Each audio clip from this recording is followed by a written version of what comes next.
whoever, we care to name, had a berth in a newspaper for a while. Great. I'm glad.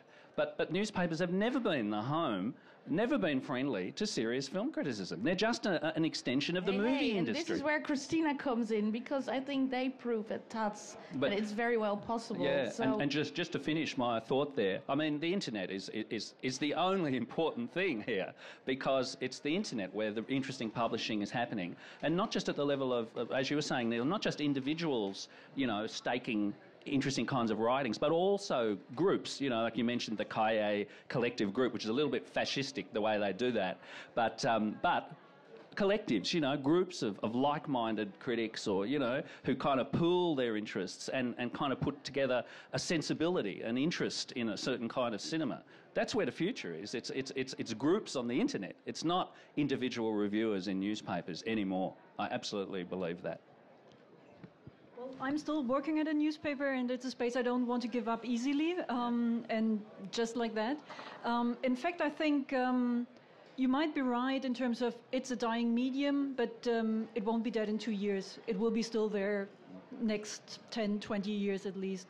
And I think it's a space, once you've gained it, you shouldn't just let it go. At least that's my position. I'm at the same time in the lucky position that my newspaper is not dependent on publicity, because it's sort of small left-wing. Well, it was very left-wing when it was founded, and nowadays it's not so left-wing anymore. But still, it's not really dependent on publicity. It's more or less dependent on the readers and on the subscribers. So there is no editor-in-chief who can tell me, write friendly about this and that film because we want to have the publicity. There is publicity, but I simply don't have to care about it. I don't have to react in any way. So it can be perfectly possible that we have an advertisement for a film and the review says it's crap. That's no problem at all. And what I'm trying to do is really open up a space where people are sort of seduced and get tools to see films and enjoy films and think about films they normally might not want to see.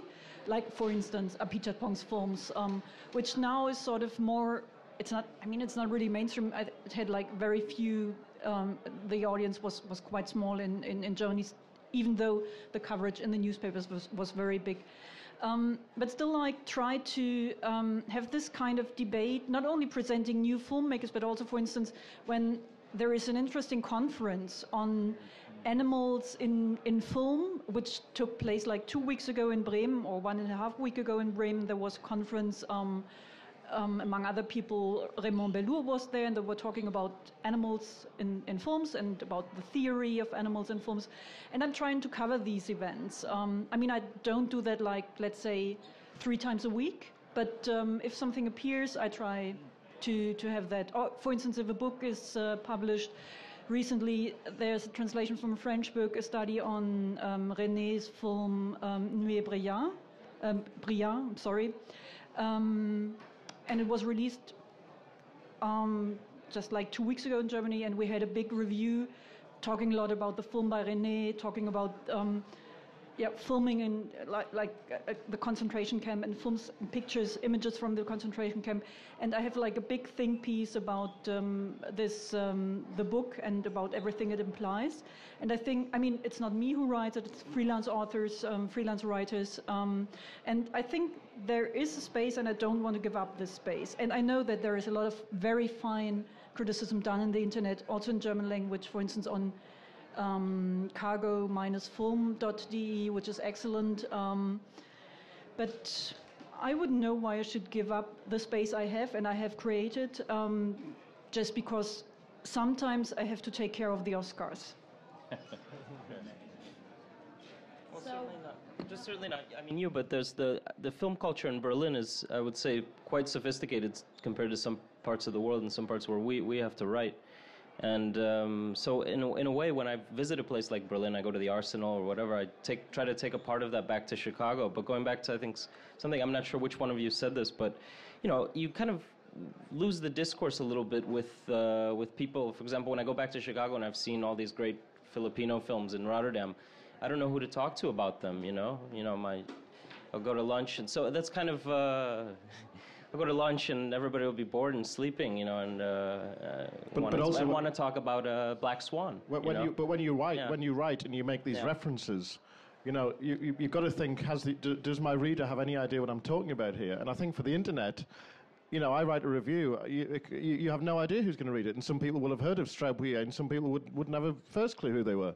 So it's kind of a tricky one on the internet. Whereas in a newspaper, most newspapers have a fairly, certainly in Britain, where we have lots of daily newspapers. If you're writing for the Daily Mail, you'll write one way, and if you're writing for the Mirror, you'll write another way. And there's this whole thing that the tabloid writer could write for the broadsheet, but it wouldn't be the other way around, So I think that it is useful in a way if you're writing for The Guardian, you've got a certain audience, and if you mention Alain René, your editor won't come down and you're like a ton of bricks, who do you think you are? And you can actually have that level of discourse. But as I say, the internet is wonderful, but sometimes you just wonder how many... And also, you don't want to insult people by saying, this film is reminiscent of Dreyer, and then explain who Dreyer is, because some readers would then immediately go, who does, talking down to me like that? So I think that's a very tricky one for a critic. Okay, we're having about 15 minutes left, and hopefully there's people in the audience who want to oppose to us, because that would be nice. So are there any questions we could take at this point, or you're still thinking? Because then we'll just continue, because there's many other interesting stuff to raise.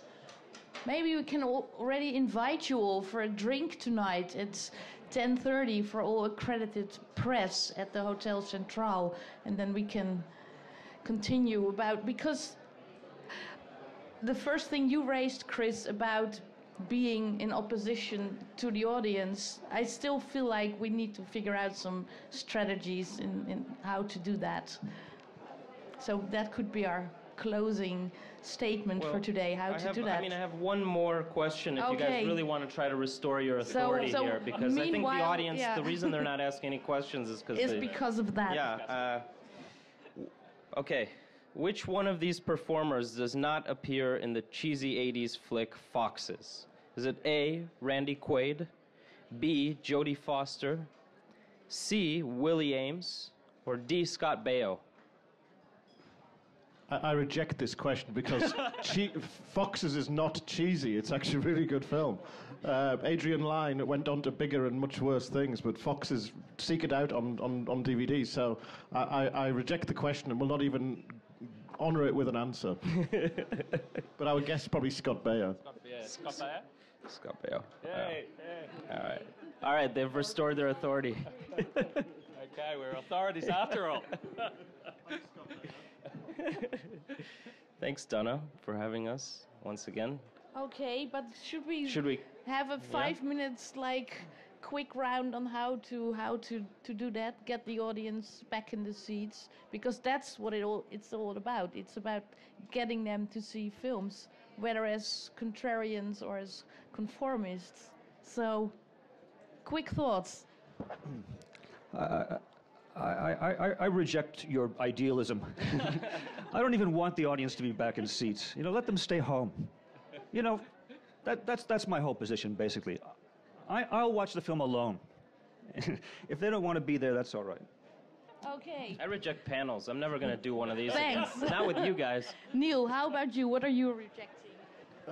I would just say that I think one of the jobs of the critic is to keep festivals honest and to really keep an eye on festival programming, because I think if festivals show consistently interesting good films, then it's the old thing, if you build it, they will come. And I think maybe too many festivals get away with showing films that aren't up to the level that you would want them to be at. And then if you're really trying to persuade somebody into the cinema, I was in San Sebastian and there was some slow, not very good film. And this old couple in front of me, the man turned to the husband, he said, "That's the fourth one of those we've seen," in this really depressed voice. So I think, we've got to be tough friends of film festivals. We've got to call it as we see it. And if we spend a day watching nothing but unmitigated garbage, we should say that and not be worried about offending our generous hosts. Let me just add, I think if somebody who's supposed to be a film critic is worried or concerned with, how can I improve the festival, How can I, help the audience? How can I play this or that, socially valuable role or even economically valuable role? And granted, these things are important. I'm not denying that. But if somebody who's a film critic gets involved with that, I think it's probably going to be to the detriment of their writing as a film critic. Because a film critic is really doing something else, in my opinion, and should be concerned with something else, which is, to put everything out of his or her mind except the film and, perhaps some relevant things about its context. To write about it at that level is different from writing about how can I help the world? How can I help the situation? Christina's going to have 2 microphones. I think for me one important thing is to stay enthusiastic about cinema and to transmit this enthusiasm. And I don't mean writing things like this film is a masterpiece, great director, or this film sucks or whatever. I mean like making the enthusiasm plausible in the text, and using this as a tool to seduce people to maybe share this enthusiasm. I completely agree with you, Christina, on this, because in a way I think we've had too much now, oversaturation of talking about great films, great directors, even if it's the great directors that I think are great and that, we think are great. There's too much of that now, whereas for me, what really creates film culture is ideas. Like when you connect a film to an idea or a group of films to an idea that's larger than just an individual artist or the audience watching it, you get right outside of those kind of parameters, and then you start a more public conversation. And for me, like, the way forward is, as Chris said, good writing, but good writing, I think, in a new mode, which is the mode that the internet allows. Words and images, words and moving images, and sounds and music, trying to get all of the resources of the internet to create new ways of speaking about film. And through that to kind of break down, because for me the saddest moment, like always for me the saddest moment, is when somebody, whether a critic or a filmmaker or a festival director, whatever, says this thing, which is, when you get right down to it, films have got to be about real people, the lives of real people who go on a human journey, and the audience has got to go on a human journey with these people, and there's got to be a good story. Now, that's just like the common sense view of what cinema is. And it's total crap. That's only one part of what cinema is. A film is a whole offering. It's a whole gesture of itself, of its images and sounds, which include people and stories and all of that. But that's only part of it. It only explains a fraction of the greatness of the most interesting films, is to just talk about the human people in them and all of that. So I think like a new mode of criticism can help to sort of smash common sense. Because one thing I truly believe is that, real critics and real cinephiles should have absolutely no truck with common sense. Okay, well, thank you, because this is the best closing statement we could have, and now we can oppose to each other and oppose the rejections and reject the oppositions. Thank you very much to the audience for being here, and please give these guys a big hand to thank them. Thank you, guys.